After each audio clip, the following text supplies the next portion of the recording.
A huge area of convergence is defense spending and kind of the military-industrial complex. You have somebody like Barack Obama runs as the peace candidate and immediately triples troop strengths in Afghanistan. How did the military-industrial complex just rise to its supremacy? Well, first of all, it exaggerates foreign perils. Eisenhower pointed this out, and MacArthur, Douglas MacArthur. And it's huge business. And there's always some new enemy they're going to find. And then you wave the flag, and then you pour the money, campaign money, into Congress and the White House candidates. The industrial war machine has got their hooks into both Democrat and Republican parties. The total support of the military-industrial complex and empire and war by Barack Obama, Hillary Clinton, is staggering. I mean, it would stagger Eisenhower. It would even blush Nixon. The Democrats go nuts from challenges from the left. I mean, we were sued 24 times in 12 weeks in the summer of 2004 to get us off one state ballot after another. One time we got a notice to be in 9 Pennsylvania state courts on Monday morning. Nothing terrifies corporatist politicians and corporate bosses than a left-right public opinion going operational, Nick.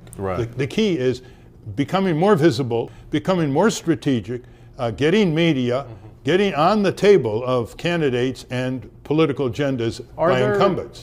In the 2000 election, one of the arguments that third-party candidates hear all the time is that you cost me the election if I'm a Republican or a Democrat. That's right. Did you cost Al Gore the election? No, and Al Gore agrees. He thinks he blew it in Tennessee, his home state. Everything else being equal, he'd have been in the White House if he got Tennessee. And he thinks it was stolen in a number of ways in Florida. So, but here's where a libertarian really supports. Everybody has an equal right to run for election. If everybody has an equal right, then we're either all spoilers of one another trying to get votes from one another, or none of us are spoilers. We're not second-class citizens because we're a Green Party candidate or Libertarian Party candidate. I have no trouble with libertarians on that. The brass of these two parties, they control the election machinery, so they keep you off the ballot, harass you, file lawsuits, delay you, exhaust you. They created this corporation called the Commission on Presidential Debates, the two parties, and they decide who gets on and who doesn't. I agree completely that no third-party candidate has ever cost anybody, a major party candidate, an election, because it presumes that all of our votes rightly belong to the Democrats or Republicans. It's like they own the votes, the two-party duopoly. Hi, everyone. I want to welcome you to our 5th No Peasants candidate panel. I'm very excited tonight. We have Karen Ortiz, who is an independent in New York's 12th, and Nadia Milleron in Massachusetts 1st. And she's also an independent, and they both are part of something new called the Independent Candidate Network that just had its first press conference last week in DC. And I'm excited we're going to have more people from that coalition to come on and talk with us. And so that kind of brings me to a point I really want to make about what we're trying to do here. And when I found this video of Ralph Nader speaking, I thought this is exactly to the point. The third party and independent candidates are always up against the major parties. Now, I know we have had one Democrat on. I knew her from before, and I wish her lots of luck. She's running against Cory Booker. But to Ralph Nader's point there, you are thwarted every step of the way. And that's what I saw over and over and over again with the small d, we'll call it, Democrat candidates after Bernie didn't win in 2016. So I want to make it clear, we've had a couple of really great candidates that were part of candidates for Assange and that I knew from CFAR before, and they've made the decision to run with the uniparty or duopoly, take your pick. And I wish them luck. But what we're trying to do here is build, strength with a coalition of independents and Greens and libertarians.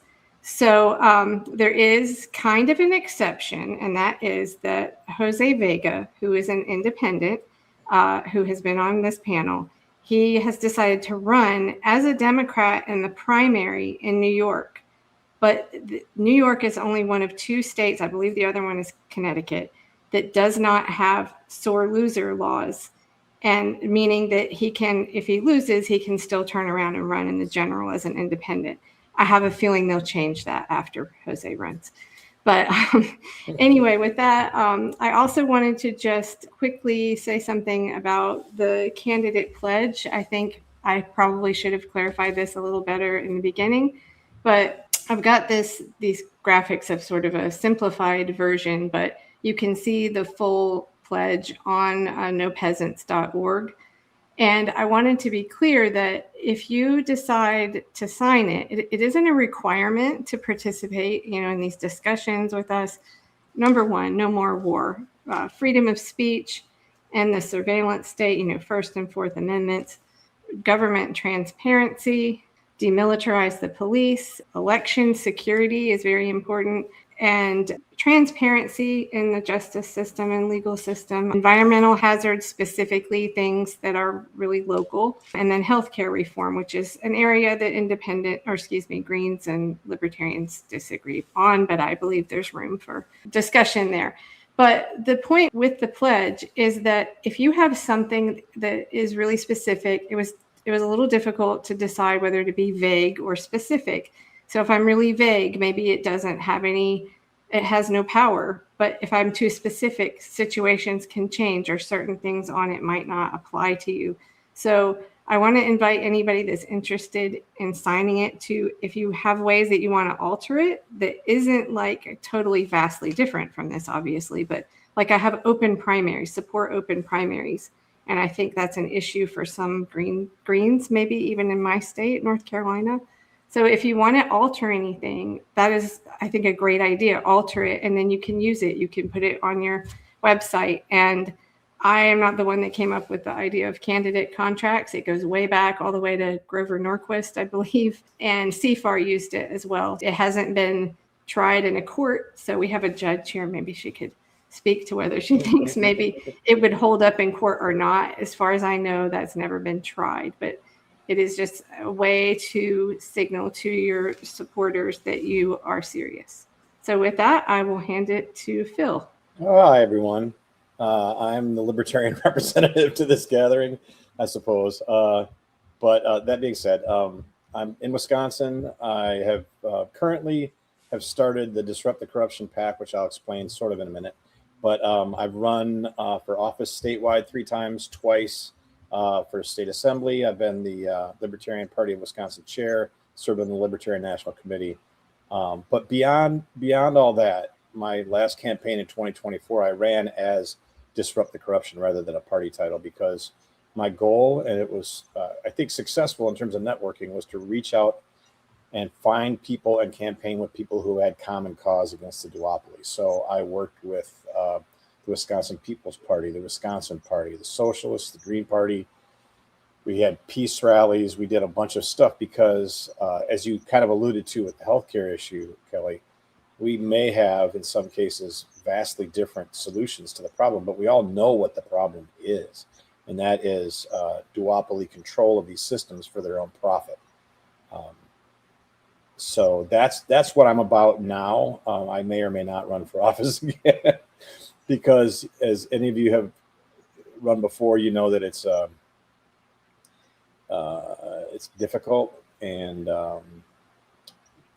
could be dispiriting if you define victory a certain way, but I define victory as raising issues to be seen in the light of public opinion, and I've been successful at that and building coalitions and getting things talked about that otherwise would not have been discussed, including and especially peace, marijuana legalization, many other things. So that's why I'm here, and I'm anxious to hear what our candidates have to say after I spin it over to Mr. Michael Harbaugh. There we go. Unmute. How's it going, everybody? My name is Michael Harbaugh. I'm a food truck owner and first time running for office in 2024 as an independent candidate here in Dayton, Ohio, home of Wright-Patterson Air Force Base, where the United States does all of their research at. Hotbed of the military-industrial complex around here. We have a incumbent, over 20-year creature of the system, Mike Turner, head of the Intelligence Committee. So I felt we weren't getting anti-war voices out here, and the Democrats weren't doing anything. And, I wanted to run it. And anyway, in 2024, I ran a grassroots campaign based on all activism and showing up. It started up in East Palestine, Ohio, with the toxic train derailment. I brought supplies down to the North Carolina flood victims right before the election last year and did some work down there. Protests for Gaza. And then this last May, we kicked NATO out of town when they had their parliamentary assembly here. I led the anti-war response to those thugs coming to town. So anyway, I'm happy you all are here. I think it's great. This independent network is awesome. I can't wait to hear about that. But let me just pass it to the candidates real quick, give a quick little introduction, and we can jump into a few questions about your campaigns. Let's go to Karen first, up in New York. Yeah, New York. I'm Karen Ortiz. I'm an independent, first time running for office. Woohoo! I'm running in New York District 12, which has been lovingly called the clown car race because there's so many people running. But I'm a former EEOC administrative judge, that's Equal Employment Opportunity Commission. And I was one of the first federal employees at the beginning of this Trump administration to ring the alarm bells, not only about my own agency enacting anti-trans measures, but also against DOJ. So I refused to stay quiet. I refused to comply with the executive orders.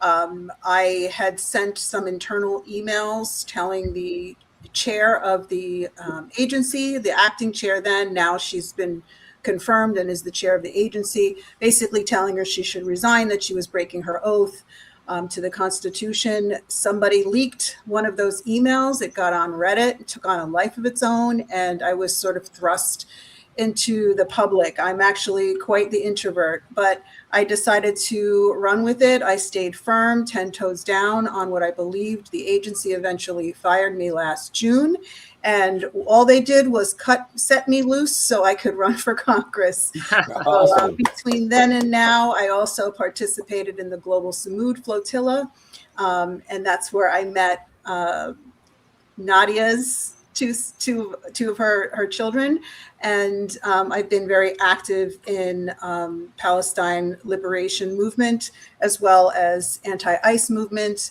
as well as the impeachment movement. Awesome. Congratulations. Excellent. Yeah, congrats. All right, over to you, Nadia. Hi, everybody. I'm so grateful to be on this program. Thank you, Kelly and Phil and Michael, for hosting us. I am a big fan of Karen Ortiz. I met her in person recently in Washington, D.C., where we were both with a group of independent candidates who are coming from all across the political spectrum, but we agree that our democracy is falling apart, and we agree on some measures that we could take together to form a solution. So I was an apolitical person 7 years ago, and then on March 10th, 2019, my daughter was killed by Boeing on a new Boeing aircraft. So in October of 2018, that same Boeing Max dove itself into the sea by Indonesia.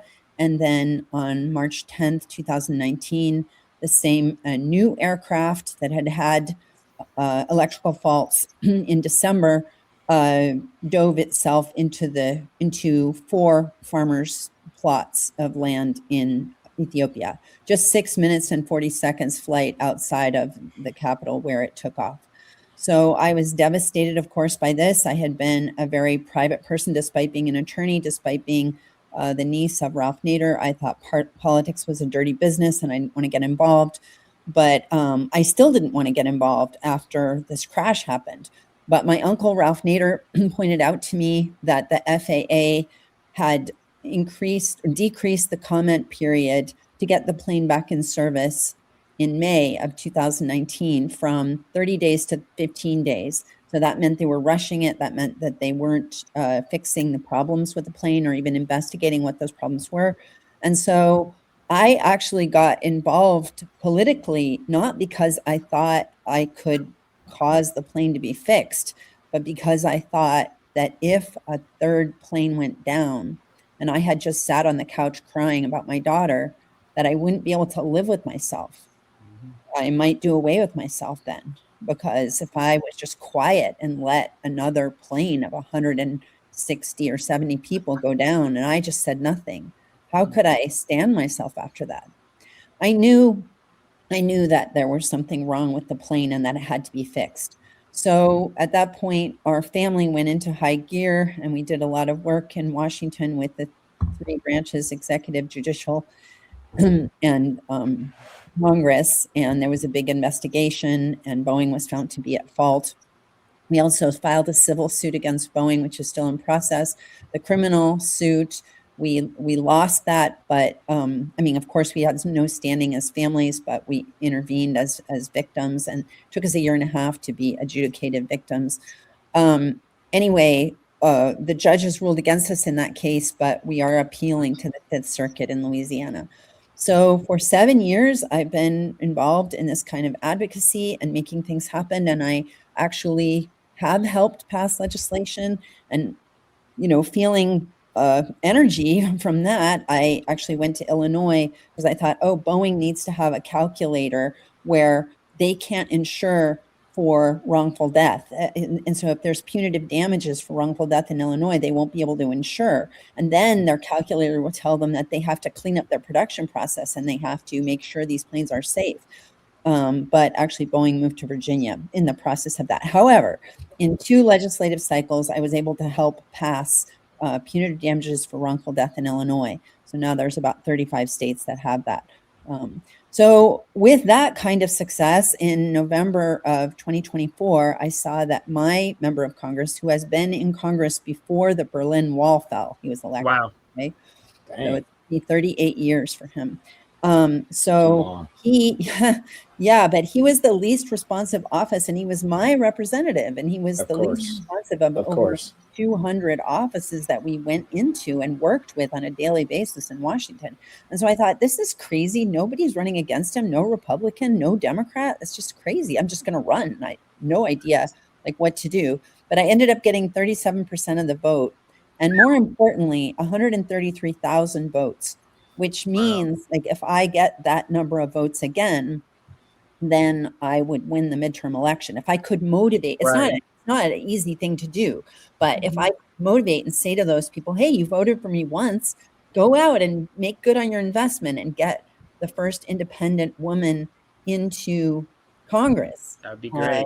Yeah. That would be incredible. It's been so 5 of us, which between Paul Burton, who's a math genius who helped bring us together, he estimated that between 5 and 15 of these independent candidates who are running do have a chance of winning.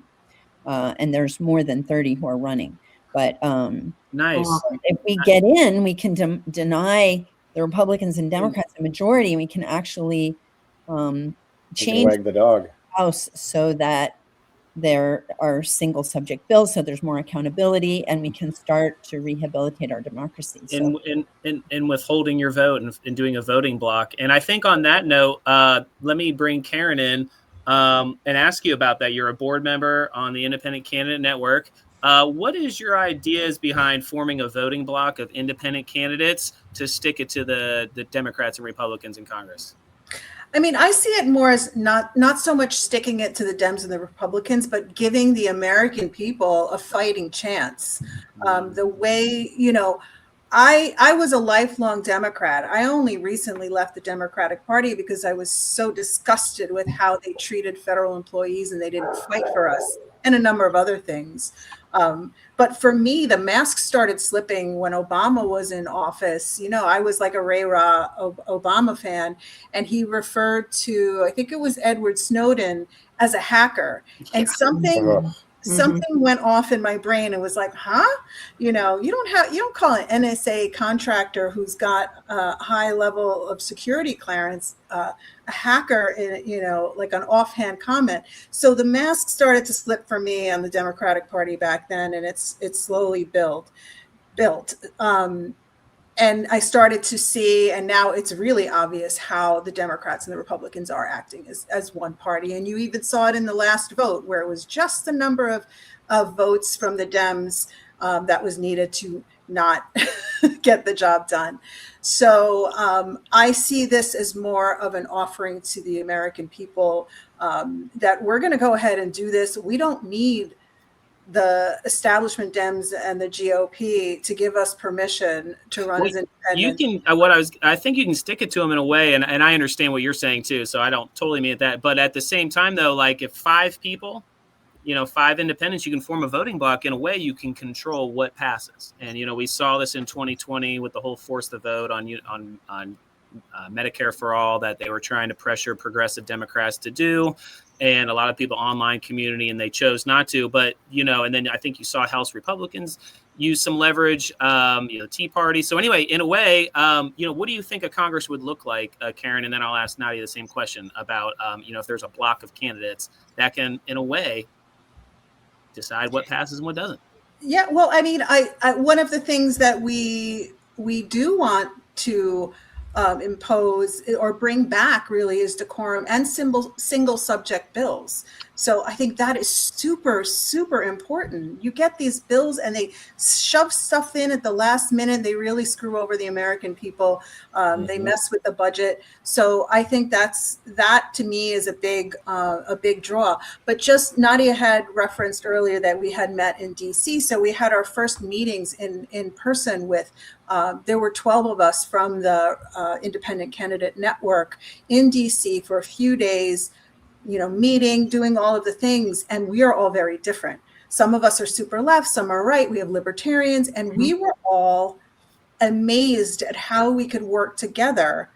And not only can we form a block and keep bad stuff from happening and push good legislation to be enacted, but we can, that whole energy and approach, we can make that go viral. And Congress could look, in 5-10 years, completely different, way more civil, function the way it's supposed to, not make it a factory to create political rock stars, but actual public servants. Right. Wouldn't that be amazing? I mean, I think we get a It little would be. sampling of that here when we've brought on, Greens and libertarians that you would think like they might not ever have talked.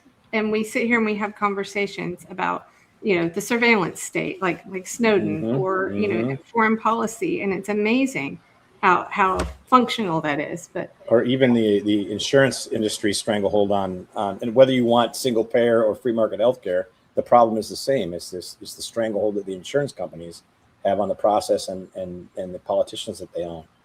yeah, and Phil, I think you put it perfectly last time we were on. You said that we're all just out here throwing pebbles at the drawbridge. We can't even get in to do something if, Right. It's tragic, really. But one thing I want to point out, and what my role on how it's become on this podcast and on the Free Assange one, candidates for Assange one, is like I'm the guy that's ran for office probably one too many times and maybe gotten a little bit cynical, possibly. Although I'll keep running. But we have to remember that everything that we're considering and that we're hopeful for, a coalition of independent third-party candidates in Congress or in your state house or whatever, are all things that the duopoly party knows about and is already working against. It started, I think it was mentioned in the clip by Ralph Nader about how they started their own debate corporation in 1996 to keep Ross Perot out of debates. And ever since, they've done everything on every state at every level, and they work from federal all the way down into state houses and state elections. That's 100% correct. They just banned ranked choice voting in Ohio. So yeah, exactly. And so we need to be. I don't want to say we need to be less optimistic or naive, because I'm that way, and I think that is the energy and the hopefulness that's required to do the work that we've done and that you're doing. That's important, because you can't wake up in the morning and go campaign and ask people for money and ask people for their votes and support if you don't think that that you have a path to winning. That being said, we have to, I think, and that's one of the fantastic goals of this podcast, is we need to share information about tactics and things that they do and things that we can do or things that we have done that don't work, because the last thing that we want, I think, is to have just cycle after cycle of optimistic candidates who are thinking up solutions that have already been used before and maybe haven't been as effective as we think they might be, or rather we've underestimated the tyranny of the duopoly and their conniving ways and their vast, almost infinite supply of money and share, so that we're not like sort of sending people, wave after wave of people into the fire, and we're actually working across election cycles. So, Right. Well, do go and check out. Go watch the rest of that interview with on Reason, I think it's called, on YouTube, Reason Magazine, I believe. And it was with Nick Gillespie, who's a libertarian, and it's Ralph Nader talking about this book that I got years ago. And that was what, 2012, I think it was. And But, just to add one thing after what Ralph said, being blamed for people winning. I still, I'm blamed. Tony Evers has been the governor of Wisconsin. He's finishing his second term now. And I'm still blamed as the person who beat the spread in 2018 that got him the victory. I'm blamed for Tammy Baldwin being in the U.S. Senate. And the people, and I think there's a good thing to share with our new candidates. Voters aren't rational, generally speaking. Like most of them aren't. So when you get accused of being a spoiler, in whichever side you would be the spoiler for, even if the numbers don't work, even if, like as has happened to me, you didn't even get enough votes, or if you threw them all to one side, it would make a difference. They don't care.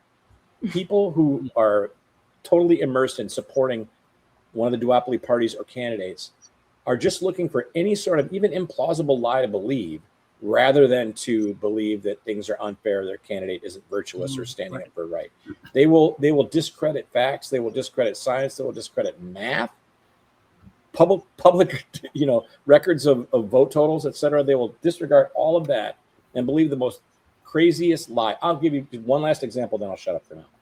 The Libertarians have a candidate running for Neenah City Council. Neenah's a town of like 40,000 people, eastern Wisconsin. His opponent is a Democrat who is not online, but telling people that my friend Brian worships Satan. Now, Brian likes to wear black, and he likes to wear red shirts underneath, and he's got a long beard. He doesn't worship Satan. But that's the sort of things, and then people want to believe that because they don't want to believe that there's something wrong with their candidate or their party. They'll believe anything. Mm-hmm. Even the most ridiculous lies with Trump supporters, we've all seen that, right?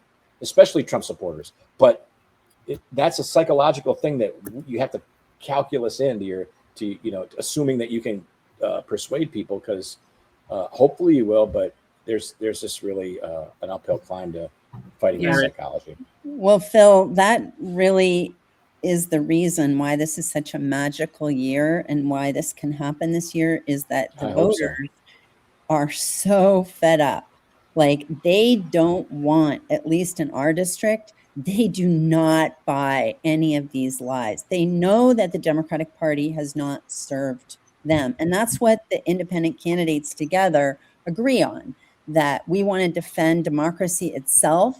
The government should work for us, and we allow government to have power to serve us. And if they don't serve us properly, then we take that power away. We have to have people be accountable. That's where the single subject bill, it doesn't allow a representative to hide their vote for any particular issue.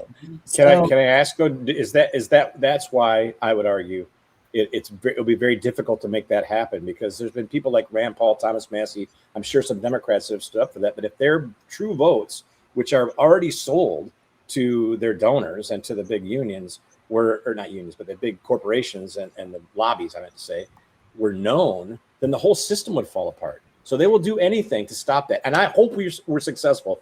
Sure, but if we withhold our votes, right, the 5 people that could get in, okay? Right. If we withhold, we stand strong and we withhold our votes for leadership and we say we have to vote, it's going to be very hard for representatives to stand up and say, I'm not voting for single subject bills. I don't want to be accountable, right?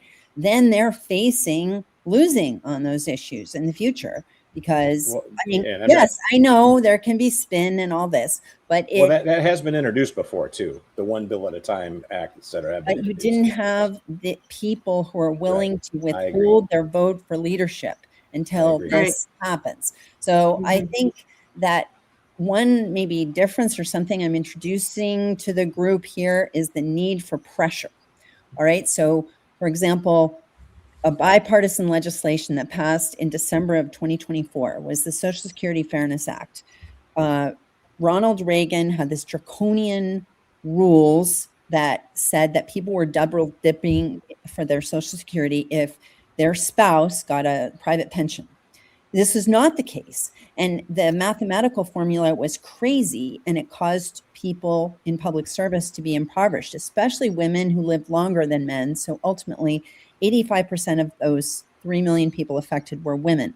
And you're talking about people who were like a principal of a school or superintendent of a school district who couldn't repair their roof, who owned their house and couldn't, like, had to work at Walmart into their 80s. So this was a terrible situation. It took 15 years for people in police unions, firefighter unions, school districts. They were all fighting to get rid of this and enact a new law, the Social Security Fairness Act. I mean, our representative, Richard Neal, was for a long time the chair of the Ways and Means Committee. He actively blocked this legislation. His sister was directly affected by it. Richard Neal was an orphan whose parents died in a car crash, and he was supported by survivor benefits from Social Security. He was blocking survivor benefits. I mean, it's unbelievable, like how people. That's what he gets paid to do, though. Unfortunately, that's his campaign coffers get filled for doing that, right? So, because it's very instructive how it was solved. So, Abigail Spanberger, who's a Democrat, who's now the governor of Virginia, and Garrett Graves, who's a Republican, he was a representative from Louisiana, they brought a discharge petition. They got a majority of members of the House to vote that this should skip the Ways and Means Committee because it had been blocked for so many years coming out of that committee. And they went around it, and they just simply voted on the floor of the House. After that happened, I just finished the election. I was so excited to get back into actually working on legislation and working on moving issues forward, because that's something that you're kind of blocked from doing when you're actively campaigning. You're just glad handing people and promoting yourself as a person. I mean, it's really crazy. Like, the skills that you need to be a representative are totally different from the skills that you need to get elected or introduce yourself to 500,000 people. Anyway, I went to Washington and realized that Schumer wasn't bringing this to the floor, and he was saying to the press of the Senate, right? And there were 72 votes in the Senate. They were going to vote for it. So 3 million people affected, right? Public servants. Really crazy of him. What is the Democratic Party thinking? So I went into his office. I figured that out. And then I brought a delegation from my district down, and we all went into his office with a reporter from USA Today. And we said, we see you, Schumer. You are bringing legislation to the floor to sanction universities who have allowed protests on their campuses. And you are bringing that legislation, and you are not bringing this legislation, which is going to pass and which affects 3 million people. And that is emblematic of the Democratic Party betrayal of the regular person, regular worker in our country. What response did he give you? Did he give you an answer to that? The next day.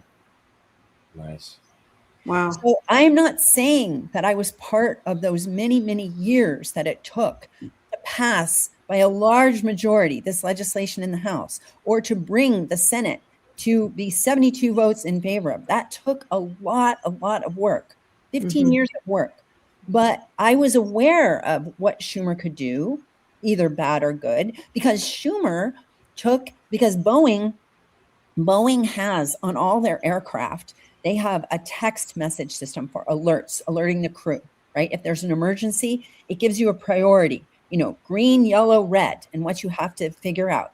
Only on the MAX aircraft do you have to turn around and leaf through a paper, instruction booklet if you have an emergency, which is really crazy and has caused 11 crashes over the life of the MAX, which was originally produced in 1967, the year my husband was born. So we said, part of the Aviation Safety Act, we said to Boeing, you've got to fix this. You have to comply with the regulations which require this text message safety system, alerting system, like Airbus has on all their planes and like you have on all your planes. So what did Boeing do? Right before those 2 years were about to expire, where they're supposed to, correct this situation, they went and tried to put it in the omnibus bill, the funding of the government. And we were there. The families were there. We were on Capitol Hill. The Wall Street Journal wrote, wow, Boeing is confused. Well, all these families, they're actually blocking them from continuing getting this exemption. This is like a no-brainer. I mean, it's material in the survival of plane loads of people. 11 crashes. Crazy. So then Schumer put it into the Military Authorization Act right before that legislation went to the Senate. So it was never on the floor of anything. We could never even see that he was going to do that. So because I saw him do that for evil, for true evil, that he did that, I knew that he had the skills to get the Social Security Fairness Act through. And, and we watched him. He was like a genius, taking it off the floor, moving it into committee, doing this. Oh, yeah. All the procedural things. He's really, really skilled at that. But the only way Schumer would do the right thing is with pressure. That's the way. That's an excellent point. And I'm going to ask a question of both of you, if that's all right. And we'll start with Karen. Given what Nadia just said, and I think I agree with you, that activism is what you're describing. Pressure activism, like in-person activism, can be supplemented or can be, compared to running for office. When you run for office, generally you get a platform from which to talk, or something at least, maybe not the same as a duopoly. But there's also independent activism, which Nadia pointed out she couldn't do as much of when she has to be a candidate. So given that, how will you define victory? Given the long odds, let's say victory, if you win and you're elected, that's victory. Okay. Secondarily, acknowledging the power of the duopoly and that might not happen, how would you define victory if you don't actually get elected? Let's start with Karen and then Nadia. My neighbors, my building is right near public housing, and my neighbors right now are facing demolition of New York City Housing Authority buildings and being displaced, and it's a big land grab by Related.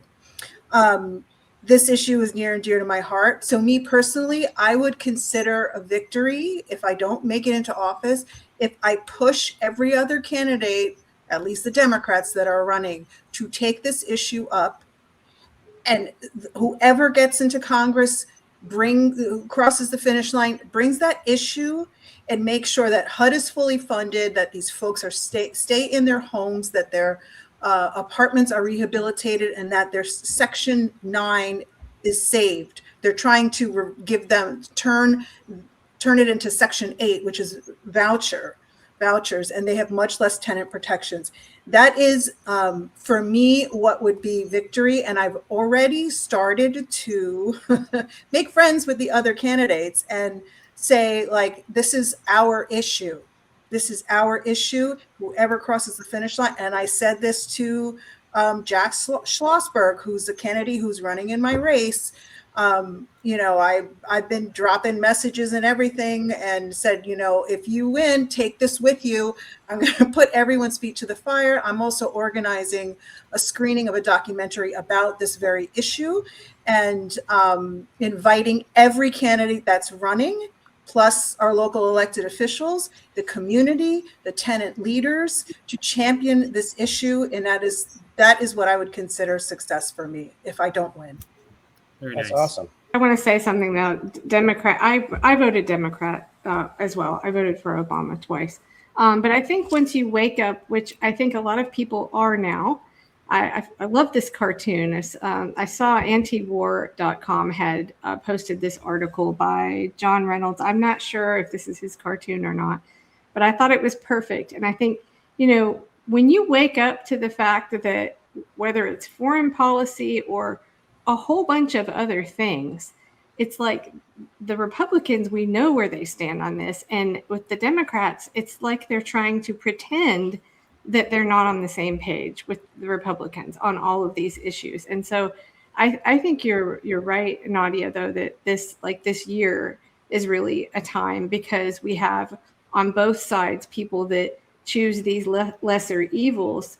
They're disillusioned. Like if you listen to Ralph Nader, where he was saying that how much, it was Gillespie says, Obama ran on this peace, campaign. And then as soon as he's in office, he's, it's boots on the ground to Afghanistan. And I've heard a lot of people that voted for Trump. They aren't his, solid base that are still supporting him now, but other people. And they're just furious, a lot of libertarians, but they're furious with how much a complete turn he's done. And so I think it is great that I can't wait to talk to the other candidates in the independent network as well. So I think that one of them is in Oregon, and I believe he was libertarian. Joseph Lehman, I think. He's still libertarian. Oh, he still is. Okay. So the way that works with the independent candidate coalition, you can be a Green or a Libertarian or some other party, or? I only see, in terms of party affiliation, I so far with the group only see libertarians. Do you think that's right, Karen? Yeah. I mean, there's only like I think a Green could squeak in. Okay. I'm sure they're welcome. The founder is it Todd Burton? Paul Burton. Okay. All right. Well, it's great to see. Co-founders, Paul Burton and Lauren Collin. Lauren Collin is pretty liberal progressive from Los Angeles. Yes, he'll be on soon. More conservative from Arizona. Okay. Well, I like to have it. I mean, this is great. It's, but it's also good to have that opposing too and see. And again, I think this is a good demonstration for people watching about how it might look, a functional Congress. So everybody can join me in my victory, which is so concrete and so compelling. So there is legislation in Congress that would stop underride crashes. There are more than 600 of these a year. You're all familiar with them, where a car goes underneath a truck and beheads the persons in the car. So Jane Mansfield in 1969 was beheaded in that manner. And at that time, the US government said, we are going to mandate barriers. So on the back of the truck and the sides of the truck. And those barriers make the truck more aerodynamic. So it does take a while, but in 17 years, they achieve a, cost, then the barriers were not, they do not cost anything. So for all of those 17 years, the truck is it's increasing its fuel efficiency, reducing its cost. And, if it gets to 17 years, then the barriers are free. But still, despite that, the trucking industry has lobbied the US government and prevented these effective barriers. Okay, they did get a regulation to put a barrier that does nothing. The car still can go through it. It's not effective. But effective barriers they have prevented from putting on their trucks. So this legislation is active in Congress right now, and we are going to have my friend who lost her two daughters in this type of accident. She was in Georgia. Another truck hit her car, spun the car around, and the car went backwards under the truck. The back seat went under, killing her two daughters, and she and her son were not harmed in the front seat. So she has made it her mission in memory of her daughters. And many people who have these type of crashes don't understand that the crash could have been prevented. They don't know. They just think, oh, it was a terrible tragedy. They don't understand that because of the trucking industry, they didn't have the barrier that could have saved their lives. Kind of like if you didn't understand that there could be a seatbelt. I mean, these technologies are created by the industry. So GM had seatbelts and airbags for many, many years before they were required to put them in. And why didn't they put them in? Because Americans are actually not litigious. Americans don't sue. Americans who sue are corporations. Those are the people that have the biggest litigious activity in courts. But Americans themselves, individuals, are not interested in suing. And so those few that would come forward and sue GM, the GM would just pay them off, and then it would save the company, save them. I don't know how you can even imagine saying that, but they did find all these letters saying that it would save the company a lot of money to not put in seatbelts and airbags. And then, of course, Congress mandated it, and now car companies advertise that they have a strong safety system. Well, the same is true with these truck barriers. And so on April 15th at 8 p.m. Eastern time, and all across the country, we are going to have a town hall meeting with 50 breakout rooms, one for each state, where there's going to be a presentation of what this actually means in the legislation. And then we are going to get legislators and their staff members to join those state breakout rooms and hear from their own constituents who have faced this and who don't want the slaughter to continue happening. So if all of the people listening and watching this show can participate in that, in that town hall meeting, and you can call your representative or your senator and say, hey, I know this is happening. Can you look into it? Can you give me the information? I want you to participate. I'm going to participate. And by doing that, we can actually pass this legislation, which has been pending for 57 years. 57? Yes. Oh, since Jane Mansfield. Yes. Oh, okay. And so you could save, going forward, over 600 human beings a year. And just think of the tragedy and all of the anguish and everything, and the productivity in our country and everything that we've lost from losing those people that could have been saved. And guess what? They have proper prevention in Europe. So are Europeans more valuable than Americans? I think on a lot of levels, our government thinks yes, that they discount our lives tremendously. Is it true? I think it's brought up sort of briefly in the interview with Nick Gillespie. Is Ralph Nader responsible for the airbags being in all? Okay, well then I will just mention, it's kind of an odd thing. March 12th, 1994, I was in an accident which left me with spinal fluid leaks, but I would have been killed if it hadn't been for the airbags. So I will thank him on this day. And I actually, kind of funny thing, in the 70s, before I had any clue who Ralph Nader was, my grandfather was a staunch Republican, and this was in Detroit. And I remember him complaining about Ralph Nader, like at the dinner table as a kid. And I grow up and end up, that's my first vote. But anyway. Ralph was right on the dot. Let me jump in here and say, yeah, like why you're running as an independent, because these two political parties have sold us out, and they've sold us out in priorities of spending. Mm-hmm. They prioritize corporate profits. They prioritize all these things over us. Literal destroys our society. Existence. Yeah. We could literally prevent deaths with health care, cleaning up your clean water supply, our food supply, not going underneath a truck and dying, so many things that with simple investment. And this is why I consider myself a lefty, because I believe in government investment.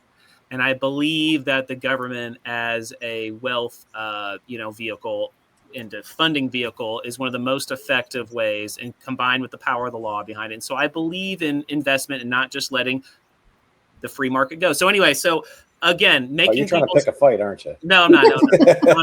No, I'm just teasing. Right now, the government. I know. Right now, the government's so corrupt, and they're not representing, and they're not doing that. But anyway, that's the idea of a transparent. Right. And not. Well, I've got a question for everybody. Go ahead, Michael. Let me pose this question though. So the idea is to make people's lives better. Let me kick it back to Karen first, and then Nadia. So just a few minutes. We got about 12 minutes left. So just give a few minutes. How do you envision your campaign making people's lives better? I know we asked you how you would consider it a success, but people's material lives, how can your campaign through education, activism, being involved in the community, how can you materially make people's lives better? Or how can people walk away after this election, win, lose, or draw? And so what are some of your thoughts on that? Well, I'm anti-war. I think that so much of the smoke and mirrors that both parties participate in regarding budget could be eliminated like that if we stopped funding Israel and if we stopped these wars. Not only would we have more money to do more good, to fund education, housing, Medicare for all, but also, and I think Anthony Aguilar might have mentioned this, or Greg Stoker on their appearances, but the U.S. military is the world's biggest polluter. Mm-hmm. Disgusting. And so I think just being anti-war and anti-military industrial complex will eliminate so many of the other issues. Yes. So that's actually a big part of my platform. That'll open up quite a bit of funding to help people. All right. Yeah. Cool. Right. Anything you want to add to that, Nadia? I'm sorry, Kelly. Sure. First of all, I'm going to win the election. I have every possibility of winning. So I have to motivate the people who came out last time to vote for me again, and then I will win. And I have enough money to put into this election, and I have enough energy. I have name recognition. I have a track record. There's no reason that I should lose. So I just want to say that up front. And then the main thing that I'm contributing to as a leader is to teach people that they need to make the cost of hurting citizens for the government higher than helping citizens. And it's only through that kind of pressure where you have organized, sustained time. You can't have business as usual. You have to make it impossible to have normal life until the government responds. And we can learn that from Italy, and we can learn that from France. When my kids were in the middle of the Mediterranean, they were being bombed by Israel, and nothing happened in Tunisia. The US government did nothing. Nothing happened in Greece. When they got to Italy, the whole country of Italy shut down commerce. And that is the power that American people have. We can shut down commerce. And believe me, things will change immediately when we do that. One day of shutting down commerce is losing billions of dollars. And wouldn't it be great? I'm sorry. Wouldn't it be great if our farmers went to our state and national capitals and shot manure all over them like the French farmers did? That's right. That would be glorious. When there were 2 kids in France that were killed by police, they were immigrant kids. French municipalities lit fires and did all of this civic action until the government did an investigation, and this kind of behavior, horrible militaristic behavior on civilians by the government, stopped. We all agree, Republicans, Democrats, any person in the United States does not want surveillance and militarism directed at civilians. Right. Well, that brings me to a question. Actually, I want to ask Karen. So I was thinking about the Alex Preddy murder, and I know that it went to, or it's going to court. And I didn't have time to look up whatever the latest is with it. I don't know if anyone else knows that off the top of their head, but it came up before. And I said, we have these tragic things happen on the street, and then it's like, okay, it's going to court. And then it's in court, as you know. I mean, you're an attorney and you've dealt with your own stuff with Boeing, and you're a judge. It lingers for years. And it's like, so these things happen and then they disappear behind this wall of like, and I brought it up a couple of times. I wonder if you guys have any interest in doing this. When people go to vote for you, there are a lot of other races on the ballot, and a lot of that is for judges, right? Now, it used to be when I was more like voting straight party, you'd still have to go look up and see what party they were with. But now that doesn't matter to me as much. And what I want to know is I start digging and finding out as much as I can about those judges.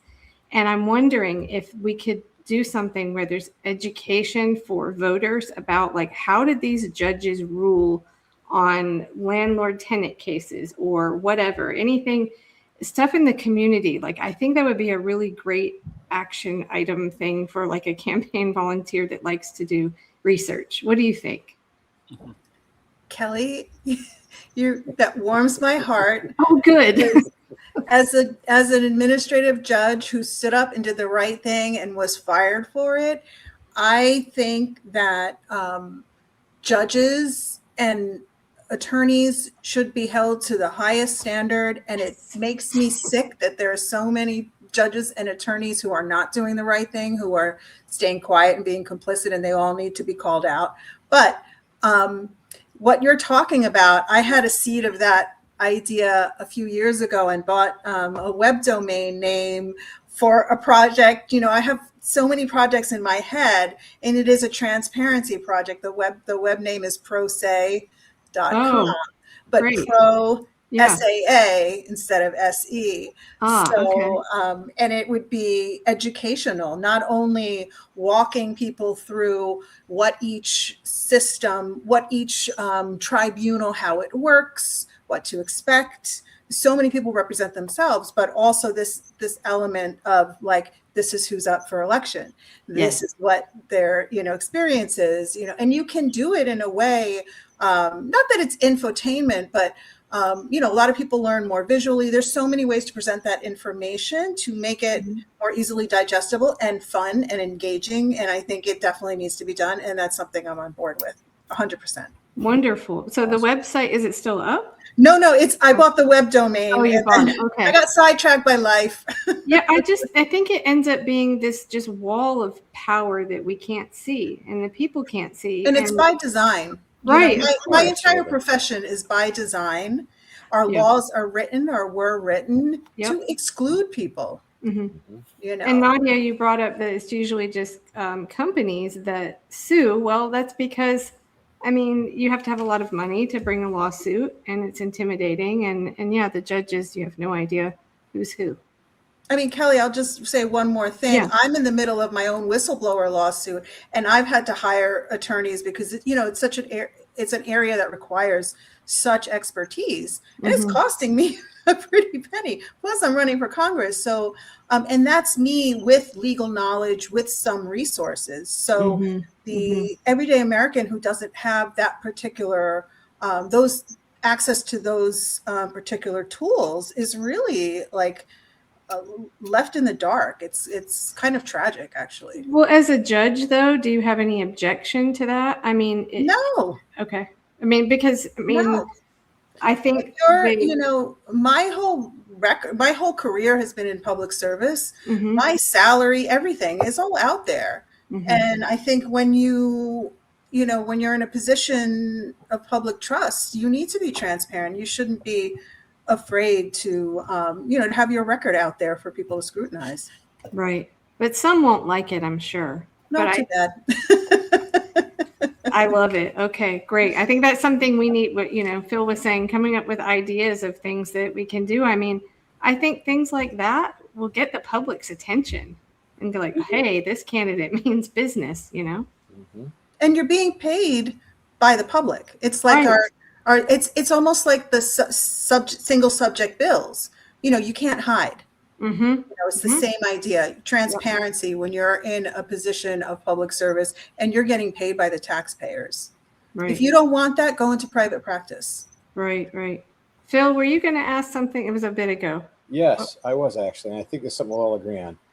Not all libertarians, I don't know what percentage, believe that corporations are not people, and that jurisprudence that occurred in the late 18th century was faulty and ridiculous and immoral. But I do, and I think that if we can work towards, I think there's common ground there between people all across the political spectrum. The idea that corporations, by their design, seek profit, but the fact that they're given the license to spend money on politicians because that money is classified as speech is a huge problem. I don't want to say it's the root of all of them, but if we could eliminate that, then maybe we can scale back the amount of money that candidates get to tell lies and support their lobbies. We should have all corporations out of politics. Any political procedure, all corporate, and we can legislate that even under the current, Supreme Court. Yeah, there's a to amend movement. I don't know what it's called in different states, but I've worked with them in Wisconsin, basically killing Citizens United. I know that's not the only piece of Supreme Court jurisprudence that is the problem, but most people agree. Like you'll discover when you're running and you're talking to people about basic government, like do we have the right, should they have the right, those sorts of things, they'll agree with you. It's then when they get back away from their front door and start watching television or social media that they start getting inundated with messages from their sponsors, from their favorite groups that draw them back away from our messages, right? Right.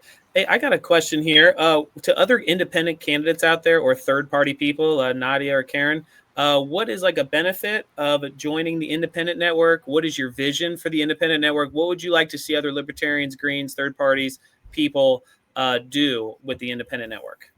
We need to promise to band together to get some of these structural reforms to get our democracy functioning again. And we can do that. And so it's a huge advantage to join the network in order to build trust with each other, have conversations with each other, and make a plan on how we're going to do this. And then we can offer that to our voters. So see, that's something much more than I'm just running for Congress. I'm going to do my bit when I'm in Congress. No, we're going to be a block. We're going to deny Republicans and Democrats a majority, and we are going to get these reforms through.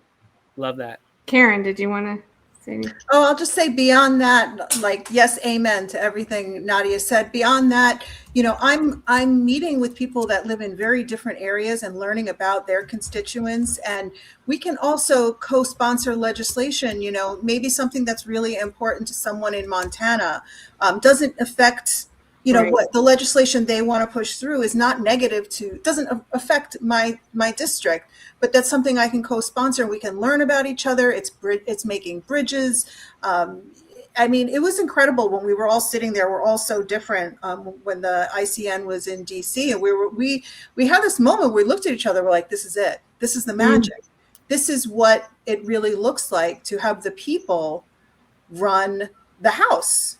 So on just that very human level, I think, and you'll get support. We're also a hybrid PAC, so we're hoping to fundraise, you know, modestly, but so that, you know, we can run campaigns as well. And you guys are very transparent with all of that? With Yes. Money? Okay, great.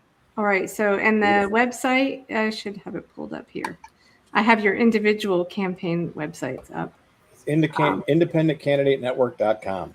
Oh, Pretty okay. straightforward. Pretty straightforward, just like us. It's There long, we but it's go. straightforward.